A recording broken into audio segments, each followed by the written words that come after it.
继续来看基隆东华广场的争议，继续咧炭烧。基隆市政府昨日的市区挂澄清的广告，Net 昨甲今仔日嘛刊报纸来道歉。Net 针对着双方产权的纠纷，造成社会混淆，向基隆的乡亲甲社会大众来道歉。讲说落来，甲市政府的争议都交司法来处理。Net 的律师讲，无希望事件演变做哪日的政治斗争，嘛希望市政府唔通来模糊着焦点。基隆市政府是感谢 Net 出面来说明，讲一切都等待司法的判决。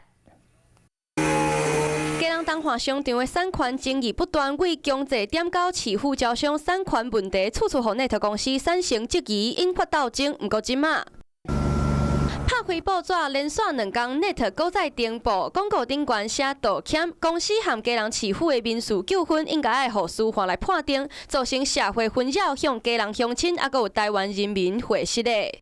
我现在要求林佑昌，请你公开的说清楚，我到底有没有吸毒？正前社高雄市长才召开记者会，搁针对前市长林佑昌，甚至演变做2个人的战争，产权争议愈来愈烈，转变做是哪日的斗争。Net 向大众会失礼，除了造成大家困扰以外，嘛是希望基隆市府会当好好啊面对问题，无希望原本单纯的民事纠纷变做政治斗争，搁较希望市府莫转移焦点，应该爱针对东华商场的争议向大众来解说。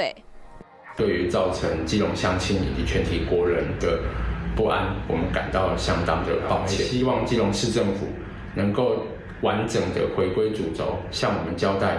基隆市府的发言人吴志明表示，市府已经注意到 Net 的公开道歉，感谢 Net 公司愿意向社会大众来说明这段时间的社会误解。不过，双方的产权也未补清楚，短时间内恐惊这的讨论嘛未结束。